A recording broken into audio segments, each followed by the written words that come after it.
Have you ever felt like there's a part of you don't really understand?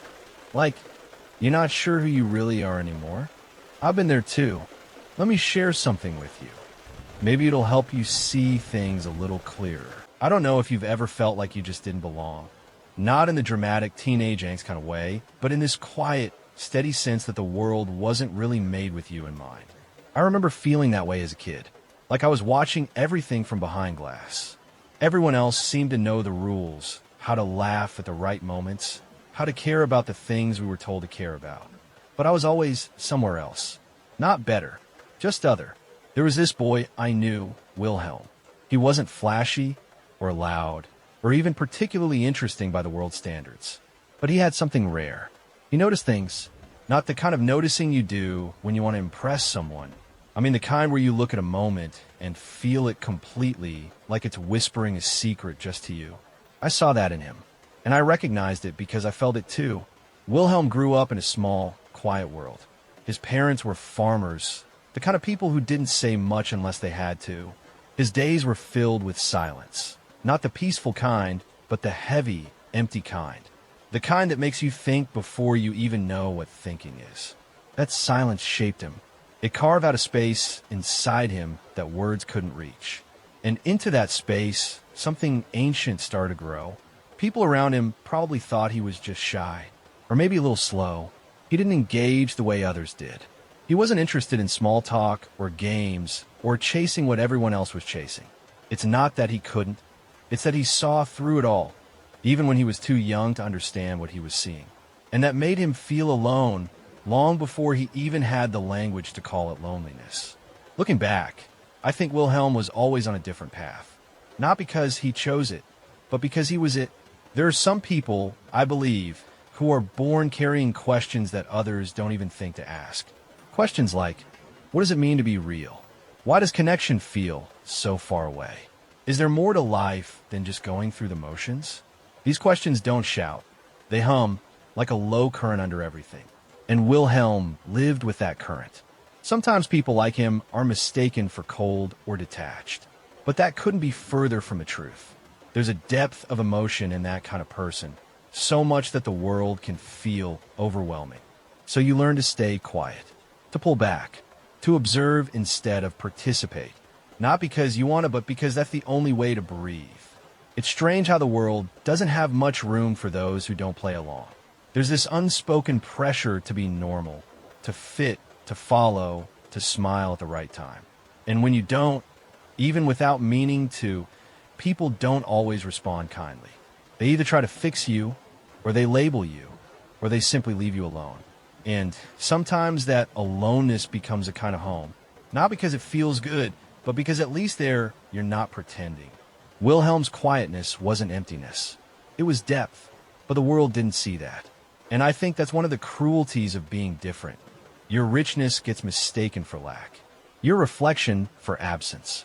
And when no one mirrors back who you are, it's easy to start believing you don't exist in the ways that matter.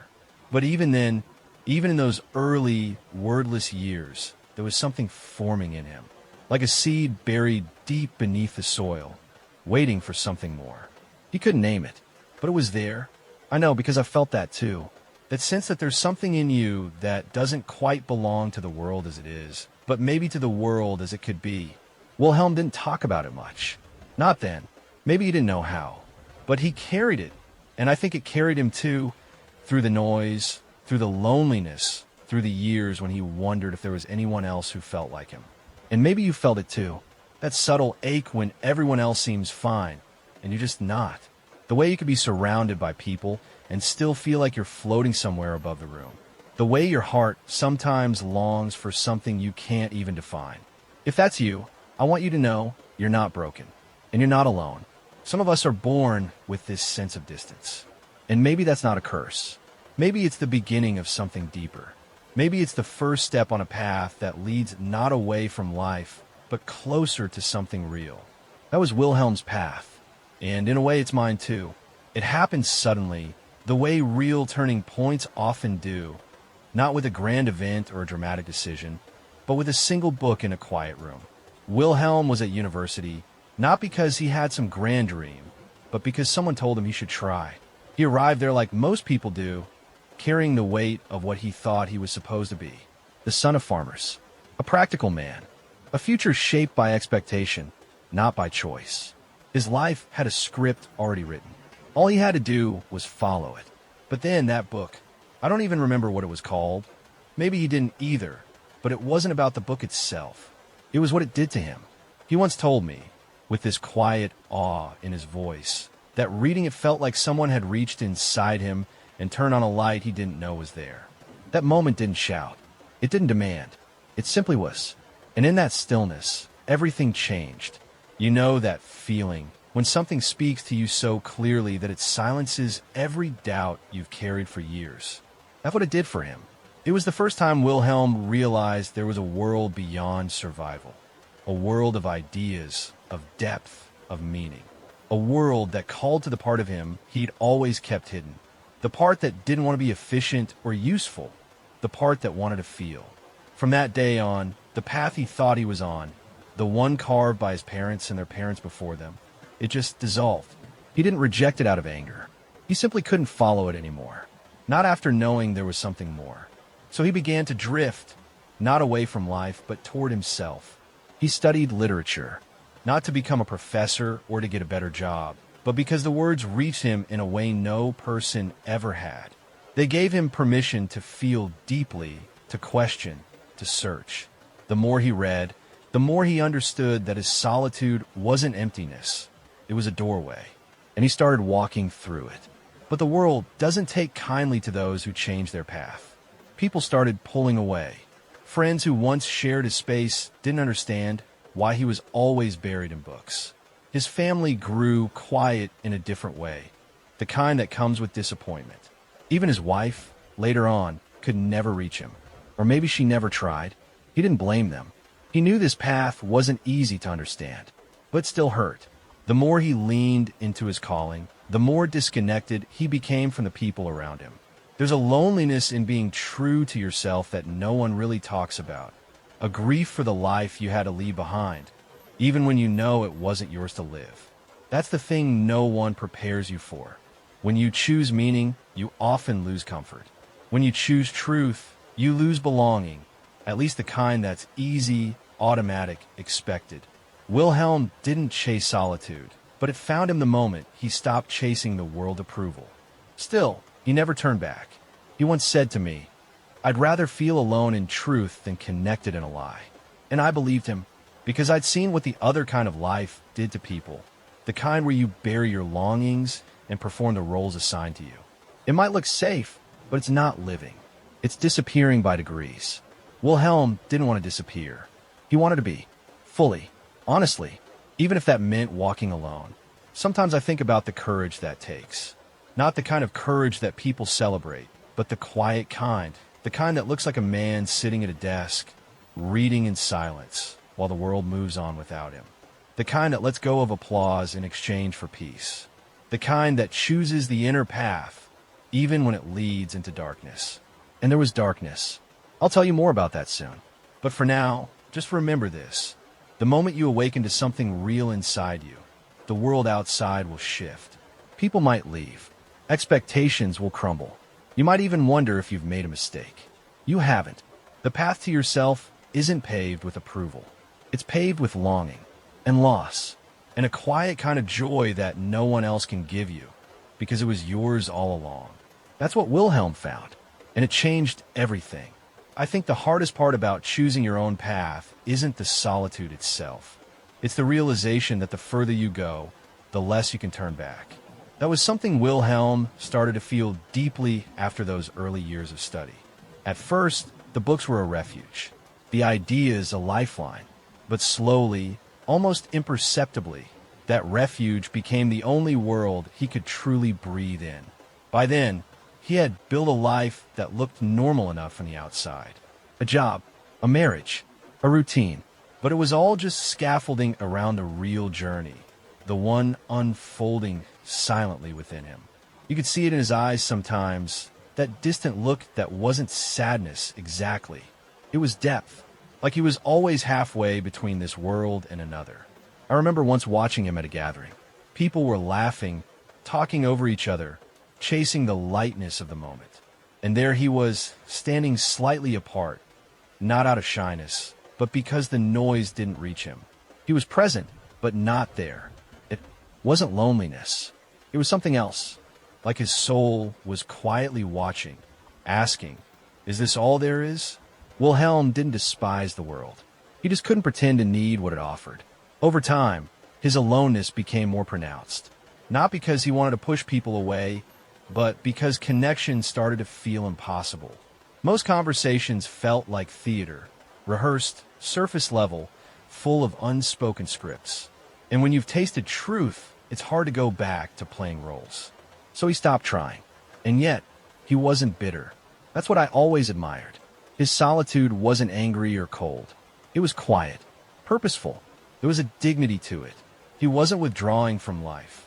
He was descending into himself, like a diver sinking deeper and deeper toward the ocean floor, knowing that's where the real treasure was. It was around then that he started telling me about Jung.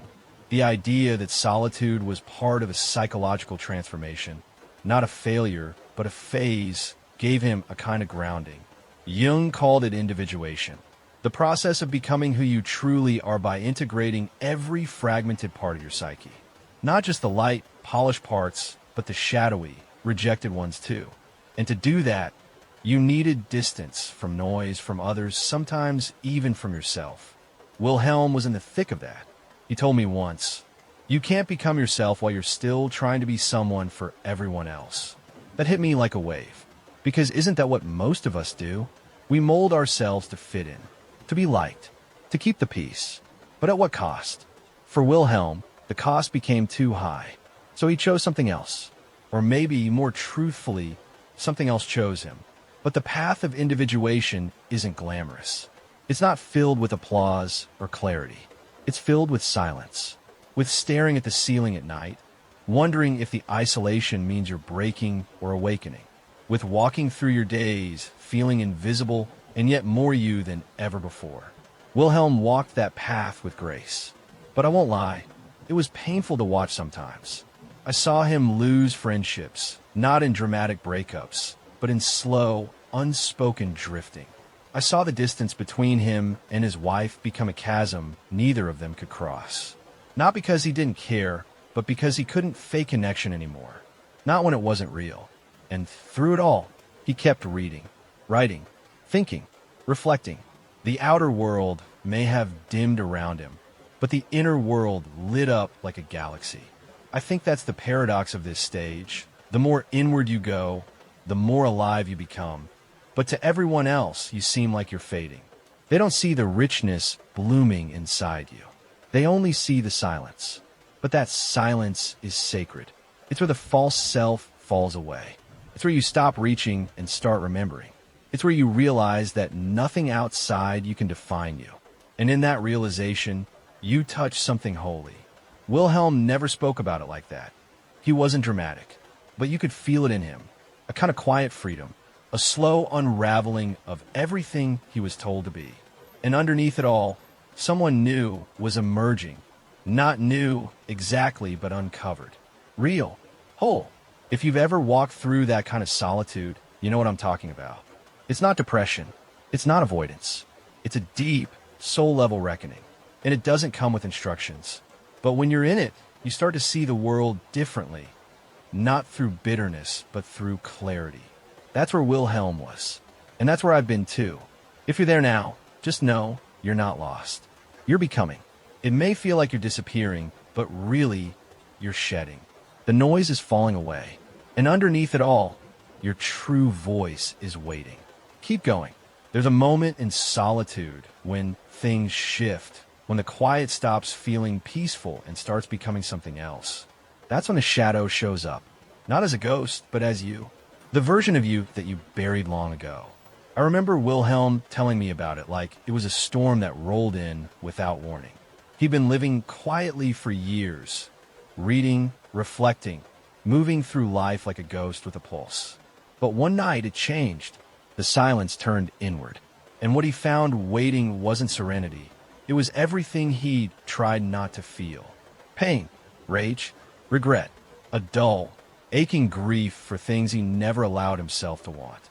He said it felt like the walls of his mind had fallen down, and behind them was a voice he couldn't ignore anymore. A voice that didn't ask politely.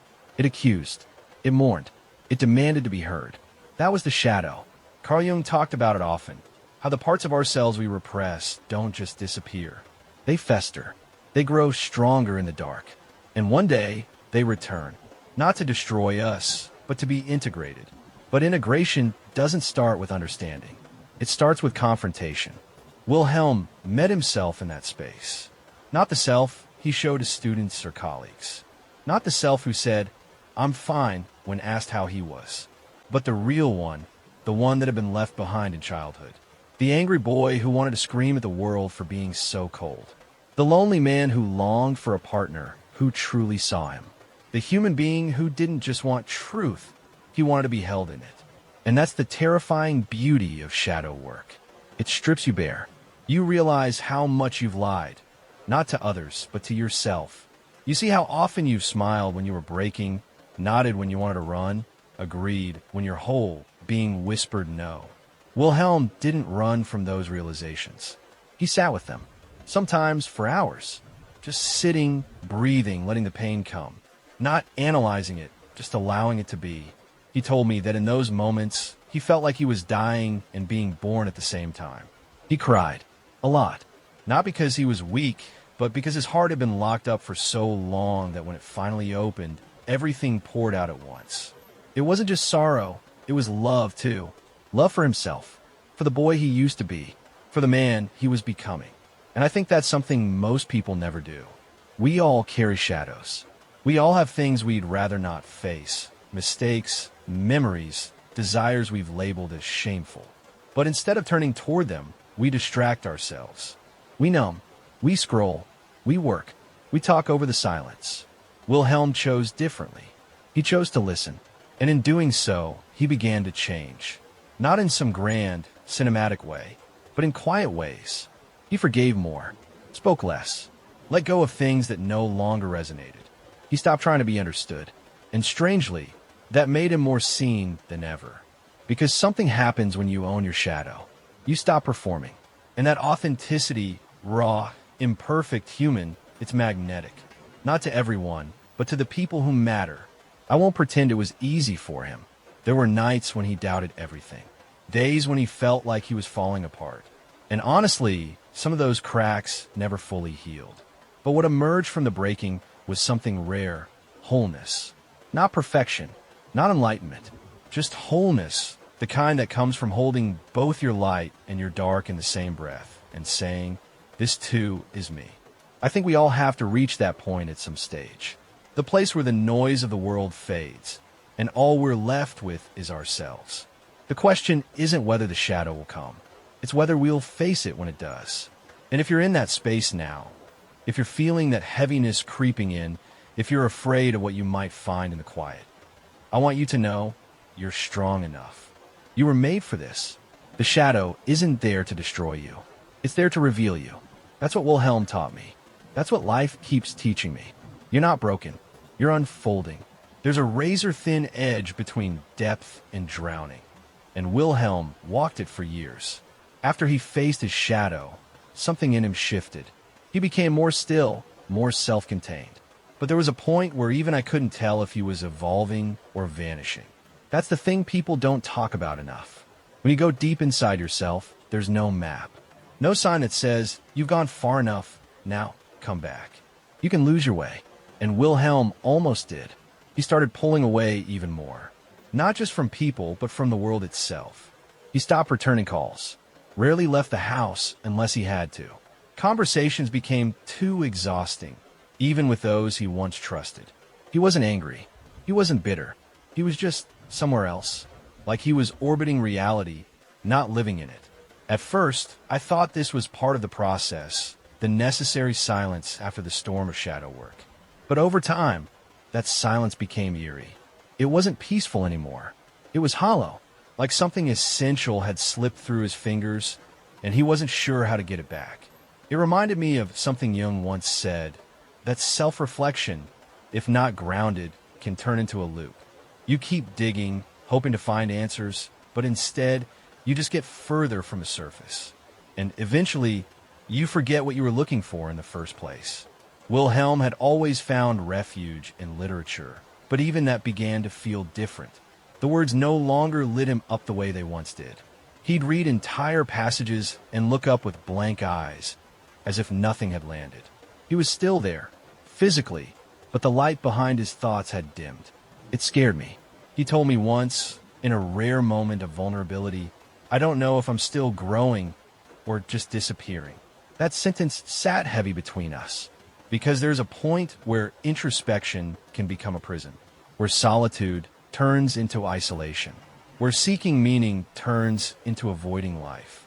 And the worst part, it feels almost noble, like you're doing deep work, but really, you're just hiding in plain sight. That's the trap Wilhelm fell into.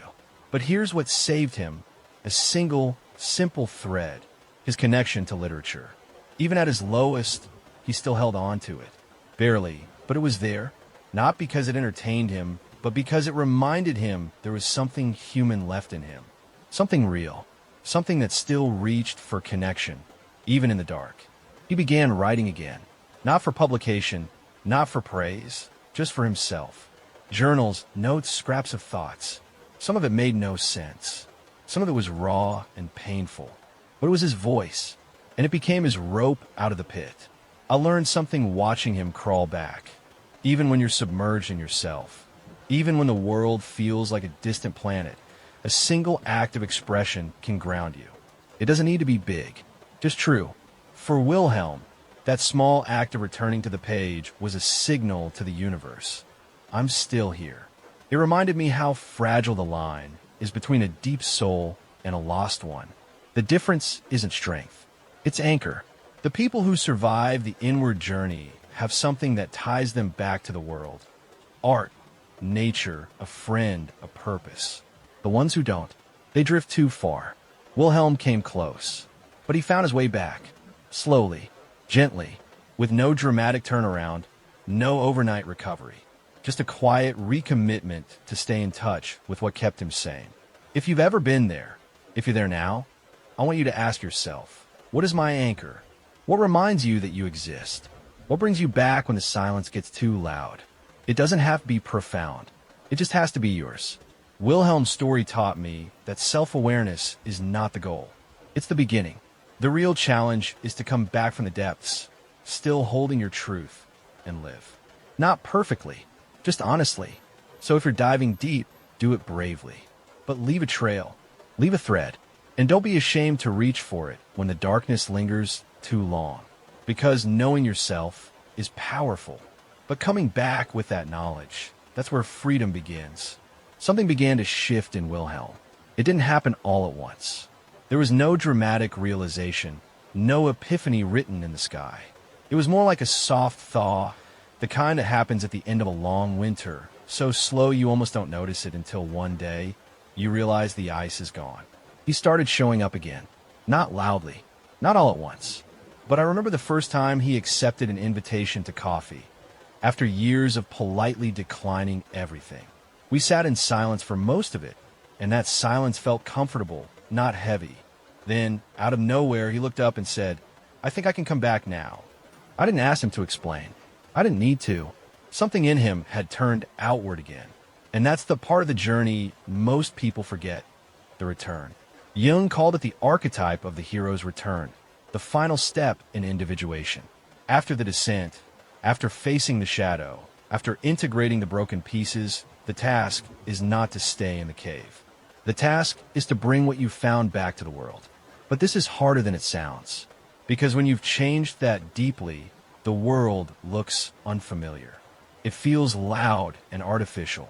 And worse, you feel like a stranger inside your own skin. Wilhelm struggled with that. He told me he didn't know how to have small talk anymore. Didn't know how to care about the weather or weekend plans. Everything felt either too shallow or too precious to explain.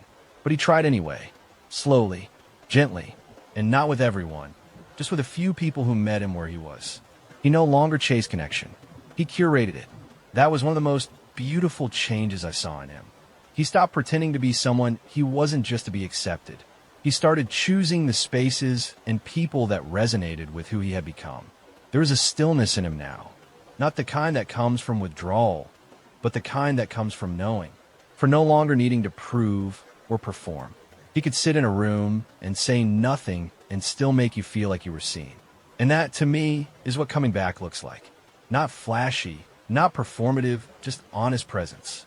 Showing up as you are, without shrinking or swelling to fit anyone's expectations. Wilhelm wasn't trying to belong anymore.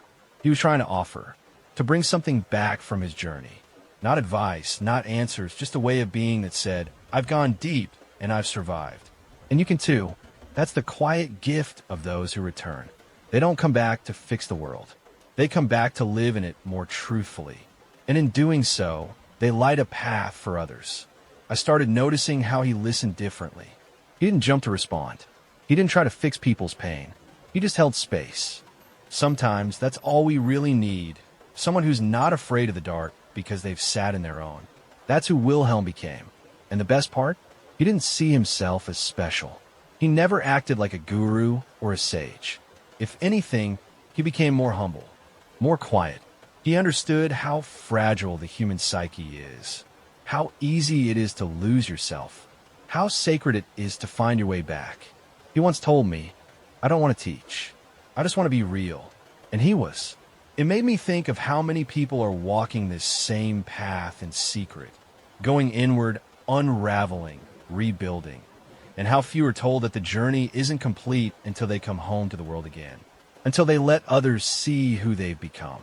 So if you're deep in your own process right now, I want to say this clearly, don't forget to come back. Not to the noise, not to the illusions, but to life, to presence, to connection that honors who you are now. You're not meant to stay hidden forever. You've gone far, maybe further than most ever will. And that's beautiful. But don't let your transformation stay locked inside you. Come back. We need people like you in the world. Freedom isn't always what we imagine. You think it's going to feel like joy, like soaring, like the final scene in a movie where everything clicks into place. But when it finally comes, real psychological freedom, it feels quieter than that. Softer, almost solemn. That's what I saw in Wilhelm. He wasn't seeking approval anymore. Not in conversation, not in work, not even in his inner world. The need to be understood, to be validated, it had burned away in the fire of his solitude. What remained was something still and strong, self-possession. He didn't need the world to see him clearly, because he had finally seen himself. But here's the part no one tells you. That kind of freedom changes you in ways that make returning to unconscious life impossible. You can't unsee what you've seen. You can go back to fitting in. You can't laugh at things that aren't funny or care about things that don't matter. It's not arrogance. It's just alignment. That's the cost of becoming whole. You lose your ability to be fake. Wilhelm accepted that. He lived a quiet life, still preferred solitude, still spoke with that slow, deliberate pace that made you lean in. But there was light in him now, not the light of someone who had all the answers, the light of someone who had stopped running. He told me once, freedom isn't about doing whatever you want. It's about not needing to be anyone else. And I think that's it. That's the gift waiting at the end of the long, inward road. The right to be yourself without apology. But that freedom has a weight to it. You see more. You feel more. You understand why people avoid themselves. Because facing the truth is terrifying. And yet, you can't help but love them anyway. Even when they don't get you. Even when they think you're strange or distant. Because you remember what it was like to live behind a mask. Wilhelm never became loud about what he had learned. He wasn't the type to write a memoir or host a podcast. But his presence changed rooms. He didn't have to say much. People just felt it. That deep okayness. That unshakable rootedness. It made them slow down, breathe deeper, question the noise. He didn't lead with answers. He led with being. And that, I think, is what the world needs most. Not more noise, not more polished personas, but people who face themselves and come back intact. People who can hold space for others without trying to fix them. People who are free, and in their freedom, remind the rest of us what's possible. But not everyone makes it to that place. Some get lost in the spiral. Some never confront the shadow. Some turn back at the first sign of pain. And I don't blame them. This path isn't easy. It's not glamorous. It's not even linear. You'll get lost. You'll doubt. You'll fall. But if you keep going, if you keep becoming, you'll find something rare. A life that's yours. Wilhelm found it. Not because he was smarter or stronger, but because he didn't stop. He walked through the desert, faced the mirror, sat with the silence. And when it was time, he came back. Not as a new person, but as himself, finally, fully, freely. And if you've come this far, if something in you resonates, maybe you're walking that same road. Maybe you're further along than you think. Maybe you're not lost at all. You're waking up. If this felt meaningful to you, it might mean something to someone else too. So hit like, leave a comment, or subscribe. That's how YouTube knows to share it with others. Maybe together, we can help someone see things a little differently.